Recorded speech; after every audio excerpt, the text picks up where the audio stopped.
set. Whoa! Roddick crushes the forehand.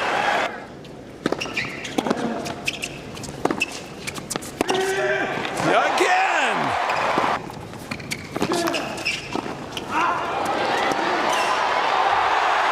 He had the fastest serve in tennis history, 155 miles per hour.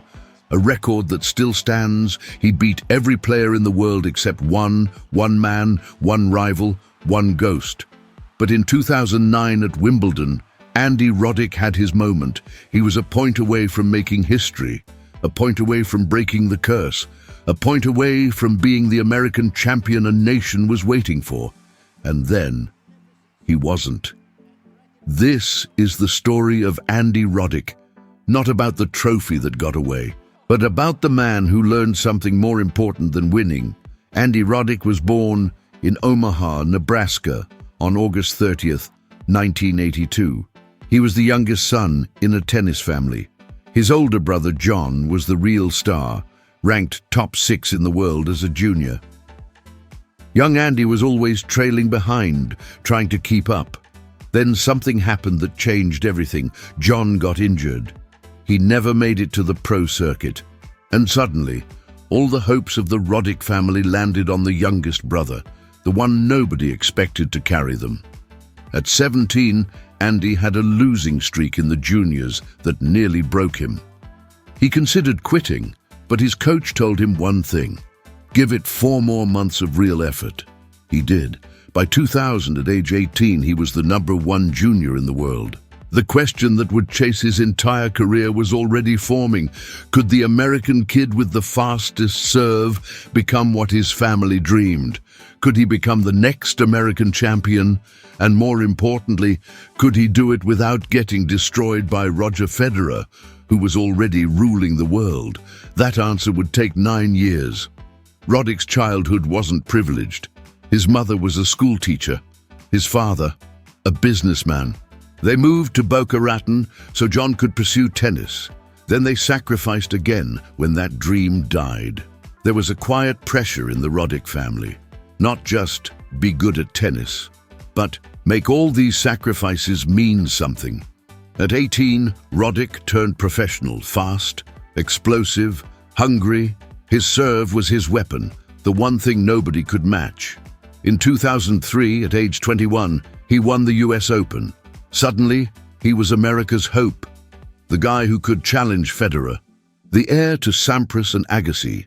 But Federer was on another level entirely. In 2003, Federer was already winning Wimbledon. By 2004, he had won 3 Grand Slams. By 2005, he was untouchable, and Roddick kept trying to beat him over and over. In 2004, 2005, 2006, 3 straight Grand Slam finals against the same man. 3 straight losses. Each time he was close. Too close. But close enough to taste it. Close enough to know what he couldn't have. The weight of almost started to build inside him. Not visible, not talked about, but there. From 2003 to 2007, Andy Roddick was the #1 American player. 32 ATP titles, Davis Cup victory in 2007, ranked world no, won for 13 weeks.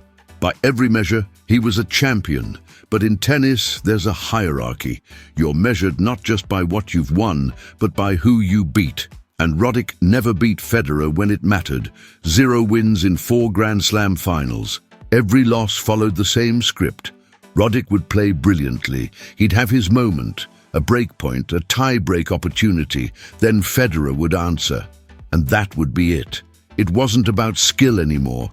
It was about belief. And belief had started to crumble. By 2009, Roddick was 26. He knew this was his last real chance. Young players like Nadal and Djokovic were rising. The window was closing. Wimbledon 2009. His path to the final was brutal, but he kept winning. He kept climbing. And then Federer was there again. The final, the same opponent, the 4th Grand Slam final between them. But this time felt different. The first sets were brutally competitive, tie breaks, chances for both men. In the second set, Roddick had a point that could have changed everything. An overhead, he put it away. But that was it. Federer took the second and third sets. In the fourth set, something shifted. Roddick won. He broke Federer's serve. He was alive again. The fifth set, the deciding set. 30 games total by the end, a record for a Grand Slam final. And then it happened. Roddick had his moment, serving at 7-6. One more game, one more service hold. History, he served, missed his first serve. Second serve. Federer returned it, rally, and then Federer broke him at 8-7, then 9-8, then 10-9, then 11-10. The games kept going. 12-10, 13-11, 14-12. At 14-12, with Roddick serving for his life, Federer closed it out, 16-14, 4 hours and 17 minutes, one of the greatest matches ever played. After the match, he said the things champions say, "I had my chances, I didn't take them."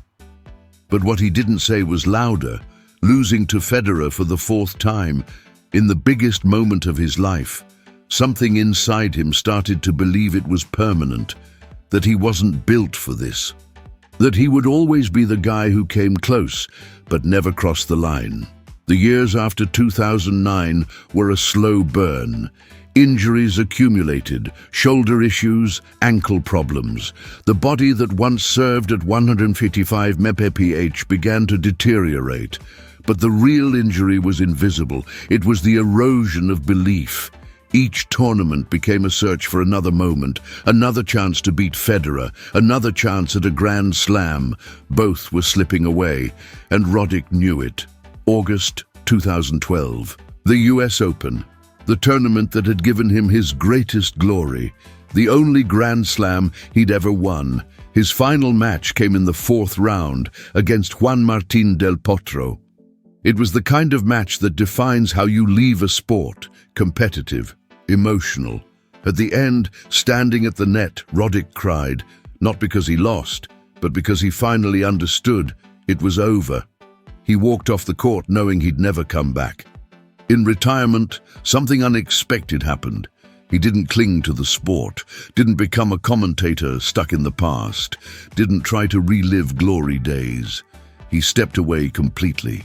He started the Andy Roddick Foundation, raising millions for junior tennis. He married Brooklyn Decker. He built a life that had nothing to do with rankings or Grand Slam titles. And slowly, something shifted in him. He stopped measuring himself by what he didn't win. He started understanding what he actually did. #1 player in America for nearly a decade. A Grand Slam champion. Most players never do that. Davis Cup victor. Fastest serve ever recorded. 4 Grand Slam finals played against the greatest players of his generation. But here's the thing nobody talks about. In that one match, Wimbledon 2009 at 16-14, Roddick exposed something raw. He learned a truth that every champion faces eventually. You can't build your identity on winning, because there's always someone better. There's always one trophy you can't reach. And when that moment comes, when you realize you'll never have it, you have a choice. Let it destroy you, or let it teach you something. Roddick chose differently. He learned that his worth wasn't in the trophies he won. It was in how he showed up every day against the best players in the world. It was in the battles he fought even when he knew he might lose. In 2017, when Roddick was inducted into the International Tennis Hall of Fame, the irony was perfect. He was finally being recognized as a true champion, but he'd stopped needing that recognition years before, because by then he'd already answered the question that had haunted him for so long. Who am I if I'm not winning? And the answer was simple. I'm enough. Not because of trophies, because of who I am. Andy Roddick's story isn't about Grand Slam titles. It's about one he didn't win, and what that taught him. He had the fastest serve. He had the talent. He had the opportunity. At Wimbledon 2009, at 16-14 in the fifth set, he discovered something tennis couldn't teach him, that his worth wasn't measured by beating Federer. It was measured by how he lived after losing to him. And here's what's interesting. This isn't just a tennis story. How many of you carry the same invisible weight? If I win this, I'll be enough. If I beat this one person, I'll have finally made it. If I reach that goal, I can finally be at peace. Roddick learned the hard way that peace doesn't come from winning the match. It comes from understanding why you need to win it, and then choosing to live even when you don't. The greatest athletes aren't the ones who never lose. They're the ones who lose everything and discover that losing didn't actually take anything away. Roddick lost to Federer 4 times in Grand Slam finals. He lost the one moment that could have changed his legacy. He lost the narrative he spent his whole life trying to write. But he didn't lose himself, and that's the victory that actually matters. If you see yourself in that struggle, that need to prove something to yourself through achievement, there's something I left in the pinned comment below. It's about how to approach your own Federer moments, those challenges that seem impossible and make you question if you're enough. Check it out. And have you ever reached for something and realized, only after losing, that what you were really reaching for wasn't the trophy? What were you actually trying to prove to yourself? Leave that in the comments. If you made it this far, hit like, subscribe, and turn on notifications. Every week, we tell stories that matter more than the score.